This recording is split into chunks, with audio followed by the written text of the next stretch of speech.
Oke, review ayam gue yang berikutnya yaitu ayam yang sudah dinanti-nantikan oleh warga khususnya di Indonesia ya, yaitu Simgot Super Mix 4. Oke, sebelumnya terima kasih dulu kepada Kuping Sensi yang udah minjemin gue ayam ini untuk gue review secara jujur. Jadi kalau bagus gue bilang bagus, kalau jelek sudah pasti saya bilang jelek.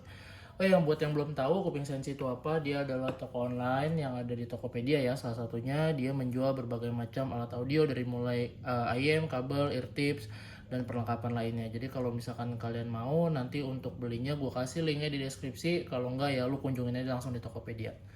Oke. Eh, jadi tanpa berlama-lama lagi langsung aja kita bahas. Ini dia SimGod Super Mix 4. Ini tuh biasa di tahun 2024 ini gue cukup menanti-nantikan ini ya, karena sebelumnya kan sebenarnya setahun terakhir tuh gue ngerasa konfigurasinya SimGod tuh bener-bener bagus-bagus ya gitu. Jadi gue cukup tertarik sama ayam ini, gue menanti-nantikan, akhirnya gue dapet pinjaman dari Kuping Sensi. Oh ya, thank you sebelumnya Kuping Sensi ya. Jadi kita bahas dari boxnya. Di sini ada informasi-informasi dengan bahasa Chinese dan bahasa Inggris. Kemudian di sini di belakangnya ada grafiknya ya. Grafiknya di sini dia agak-agak, kalau dari grafiknya sih kayak V-shape gitu ya. Kalau dari grafiknya ya. Terus ini ada informasi lainnya dalam bahasa Cina dan bahasa Inggris. Oke, langsung aja. Oh iya, dia itu punya 4 konfigurasi driver ya. Jadi drivernya ini menurut gue cukup unik ya. Jadi empat-empatnya ini beda. Yaitu satu dynamic driver, satu BA, satu planner, sama satu PZT. PZT tuh ya kalian googling sendiri lah ya. Gue kurang begitu ngerti masalah driver-driveran. Pokoknya intinya berbeda. Oke, ini dari mulai unboxingnya sendiri menurut gue ini masih yang box unboxing SimGod yang gitu-gitu aja ya, kayak IE 500 LM, kemudian ada SimGod EM6L. Itu kayaknya model-modelannya tuh begini-begini aja gitu. Jadi kurang begitu ada perubahan ya. Padahal menurut gue ini ayamnya harganya kan lumayan ya, kurang lebih sekitar 2,5 jutaan. Gue berharap sih harusnya sih agak lebih rich gitu. Tapi ternyata tidak. Ini kita bongkar-bongkarin dulu ya, dalamnya ada apa aja. Selain ayamnya sendiri, di sini ada carrying case, di dalamnya ada kabelnya. Terus ini ada kitabnya yang nggak akan pernah gue baca. Terus ini ada ear tipsnya. Lagi-lagi nih ear tipsnya, aduh, ear tipsnya SimGod yang, aduh udahlah, mending gak usah dipakai aja lah. Gue agak sebel ya sama ear tipsnya ini, karena gue nggak gitu suka makanya. Kita pinggirin dulu. Kemudian dari carrying case nya sendiri, ini carrying case yang bagus ya, kayak sejak IE 500 LM itu gue udah suka banget, karena cukup tebel, enak dipakai, nggak gampang benyek ya gitu. Jadi kokoh lah gitu buat dipakai, dimasukin di dalam tas. Kita sampingin dulu. Nah nih, gue harus highlight kabelnya dulu ya. Ini terima kasih sekali ya Tuhan, karena kabelnya bukan kabel model-model selang akuarium lagi ya, yang kayak plastik yang lengket-lengket. Ini plastiknya lebih firm, lebih enak, lebih tebel, nggak ada kesan lengket-lengket sama sekali. Dia udah dikasih jack yang 3,5 mm. Terus habis itu konektornya dia 2 pin ya, kayak gini gitu. Dan ini menurut gue kabelnya oke banget kualitasnya ya. Jadi gue nggak ada masalah sama sekali. Ini enak banget dipakai dan dipegang. Ini menurut gue kabelnya bagus lah di rentang harga segini. Kemudian kita ke ayamnya dulu.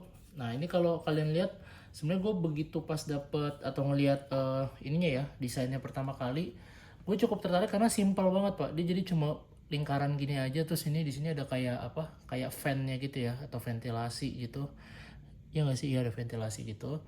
Terus nih lingkaran aja kayak logam gitu, tapi ini sebenarnya plastik pak, bukan logam. Jadi gue cukup kaget ya, karena kayak EM6L, E500LM, EW200 gitu, itu semuanya kan logam gitu ya, metal gitu. Ini enggak, ini plastik semua nih gitu. Nah cuman ini dia juga bentuknya menurut gue lebih tebel ya, karena mungkin ada konfigurasinya kan, drivernya ada lebih banyak. Jadi dia butuh ruang yang lebih gede, jadi agak tebel. Dan ini modelnya agak-agak mirip apa sih namanya, custom IM ya. Jadi bukan yang universal IM gitu, tapi ya kayak mix gitulah, nggak kayak custom IM banget kayak mungkin merek lain kayak Siles gitu ya. Itu yang bener-bener bentuknya kayak custom IM banget gitu.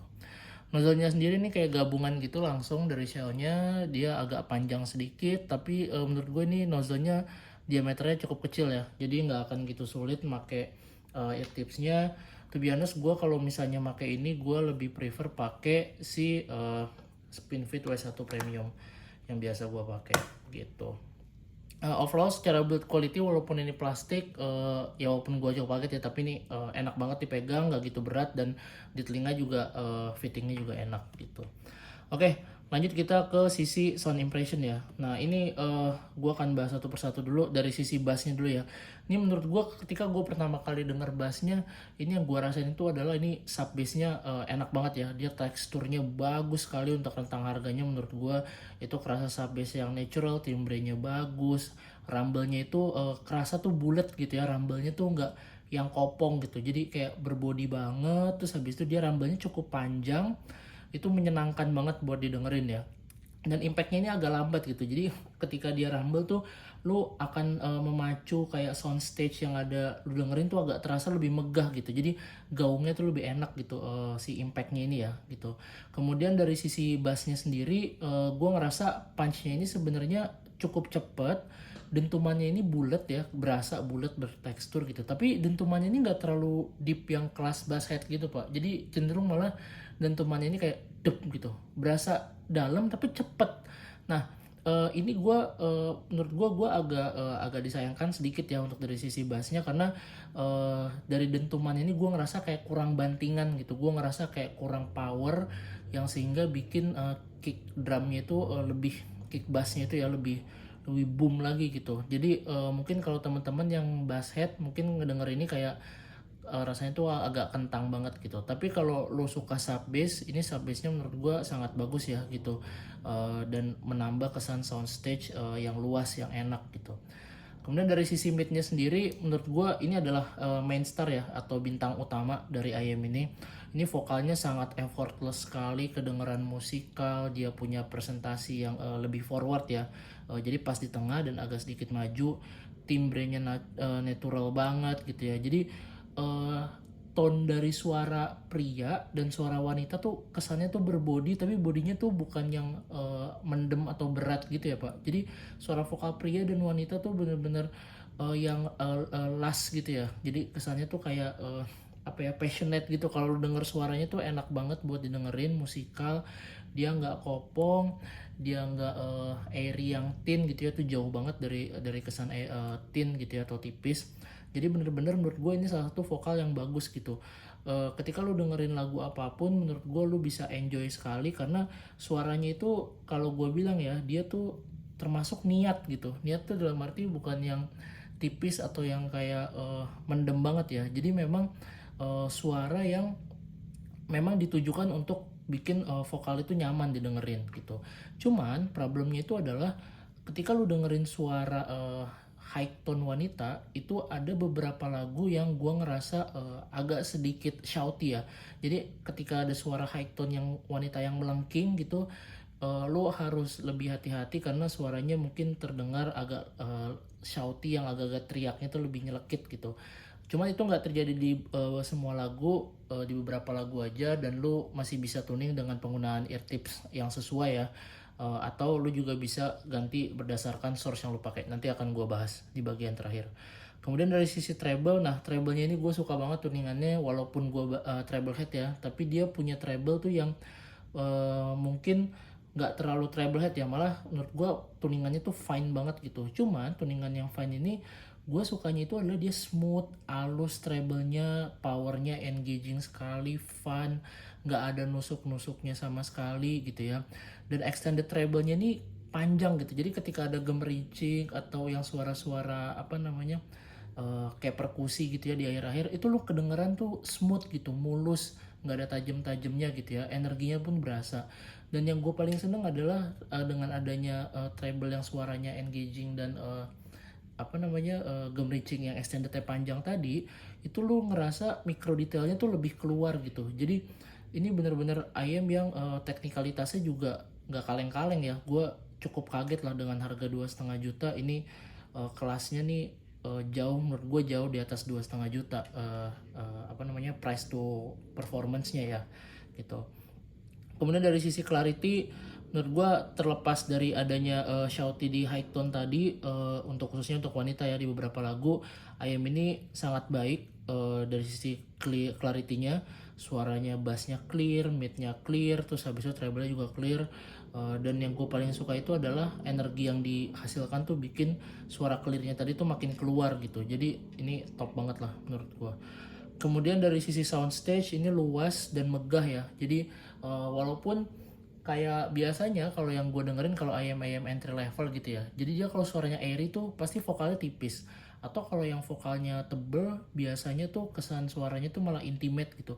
Ini tuh enggak. Jadi airy-nya tuh masih berasa gitu ya. Soundstage-nya terasa luas tapi vokalnya tuh juga tebel gitu. Jadi ini yang bener-bener gue ngerasa soundstage-nya itu jadi megah dan penuh gitu ya. Jadi bukan yang megah airy kosong gitu kayak di lapangan, tapi enggak, ini benar-benar megah yang bagus gitu. Mungkin ini efek karena ada beberapa ventilasi juga ya di sini. Kalau kalian lihat kan di bawah sini ada ventilasi, terus yang di sini juga mungkin itu yang nambah sirkulasi udara, jadi kesan soundstage-nya lebih bagus. Dari sisi imaging, again menurut gue ini salah satu IM yang punya imaging terbaik ya di rentang harganya. Karena kenapa? Dia punya 3D imaging yang bagus sekali, perputaran suara di kepala lu tuh berasa banget gitu ya. Dan yang gue seneng itu adalah dia punya 4 driver yang berbeda, yang kayak tadi gue sebutin di awal ya.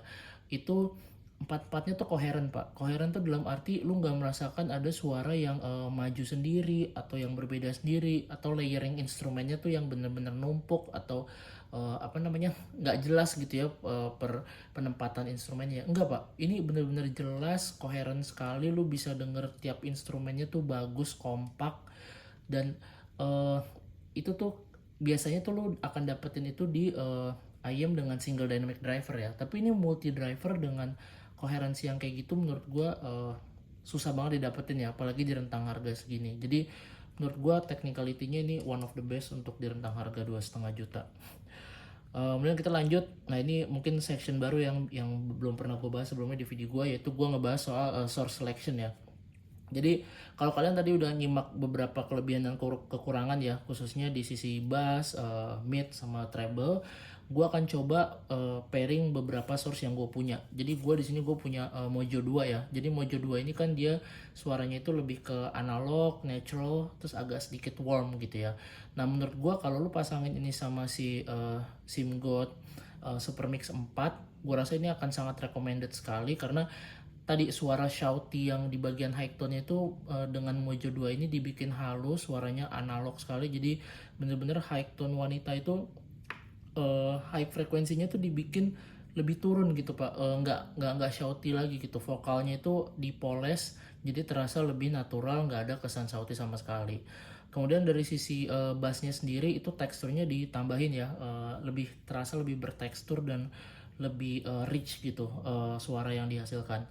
Tapi memang kalau dari sisi treble gue ngerasa agak terlalu, ini kan tadi treble-nya smooth ya, dengan Mojo 2 ini menurut gue agak lebih smooth lagi, jadi nggak terlalu sparkling ya gitu. Tapi detail yang dihasilkan tuh masih one of the best ya gitu.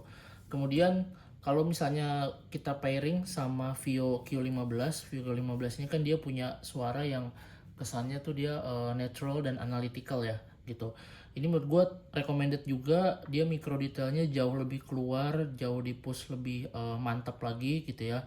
Soundstage-nya juga di push yang lebih megah lagi. Ini bener-bener enak banget pakai Vio Q15. Cuman mungkin bedanya itu adalah vokalnya nggak semerdu atau nggak sehalus yang ada di Mojo 2 ya gitu. Jadi kalau misalkan lu lebih suka technical, lu pasti akan lebih milih kayak sejenis Vio Q15 ini ya, yang tipikalnya natural ke analytical. Tapi kalau lu sukanya vokal, musikal yang untuk listening yang lama gitu ya, yang lebih nyantuy gitu, lu pasti akan pilih yang analog kayak Mojo 2 gitu. Nah di sini gue ada source lainnya, yaitu si Hibi R4 ya. Nah Hibi R4 ini suaranya sendiri sebenarnya dia lebih ke warm, jadi dia nggak bright ya, dia warm. Dan ini menurut gue cukup oke ya, cukup oke. Tapi memang tidak recommended Mojo sama Vio Q15. Alasannya kenapa? Karena dengan si R4 ini sub bass-nya itu di push lagi, dia lebih treble, sub bass-nya itu terasa lebih panjang ya, rumble-nya gitu. Namun dentuman bass-nya yang tadinya power-nya kurang, ini ya tetap terasa kurang maksimal gitu. Jadi nggak memperbaiki kekurangan dari si SIMGOT Supermix 4 ini gitu. Vokalnya terasa jauh lebih maju dengan R4 ini, dan dia terasa lebih smooth gitu ya, walaupun tidak se-analog Mojo 2. Tapi lu untuk vocal lovers gue rasa ini masih sangat menyenangkan untuk HBR 4 ditambahin sama Super Mix 4 ini. Cuman problemnya itu adalah treble-nya Pak. Jadi treble-nya itu di HBR 4 ini kan memang dia tidak bright ya. Jadi treble-nya itu yang tadinya di sini smooth malah jadinya tuh malah semakin berkurang gitu menurut gue ya. Efek-efek mikro detail atau misalkan tekstur dari treble-nya yang baik gitu. Jadi malah akan lebih berkurang dengan HBR 4 gitu. Jadi saran gue kalau teman-teman yang memang suka bass dengan tekstur yang baik, treble-nya nggak terlalu butuh yang wow banget, mungkin HBR 4 akan bagus buat kalian dengan si Super Mix 4 ini gitu. Tapi kalau misalkan tidak, menurut gue baiknya jangan pakai HBR 4 untuk lu ngedengerin si Super Mix 4 ini ya gitu. Mungkin itu aja review gue untuk ayam ini. Apakah ini layak dibeli? Menurut gue untuk harga 2,5 juta, sound quality yang gue cari itu adalah tonal yang fun dan menyenangkan ya. Kemudian juga technicality yang bagus gitu. Dengan harga 2,5 juta menurut gue ini bisa kasih value yang harganya mungkin bisa 1,5 kali dari harga ayam ini gitu. Jadi menurut gue ini sangat layak sekali untuk dibeli ya menurut gue gitu. Apalagi buat teman-teman suka yang listening-nya lama, tidak suka yang terlalu nusuk, kemudian suka bass yang cukup baik, apalagi untuk vocal lovers ya. Jadi menurut gue ini one of the best choice for around 2,5 juta gitu. Mungkin itu aja review dari gue. Kalau misalnya kalian ada masukan silahkan ke komentar di kolom komentar. Kalau misalnya kalian suka tinggal klik subscribe, kalau misalnya enggak juga ya klik subscribe aja lah ya gitu. Oh ya jangan lupa mampir ke Kuping Sensi. By the way terima kasih Kuping Sensi udah minjemin. Udah gitu aja, don't forget trust your own ears. Goodbye everyone.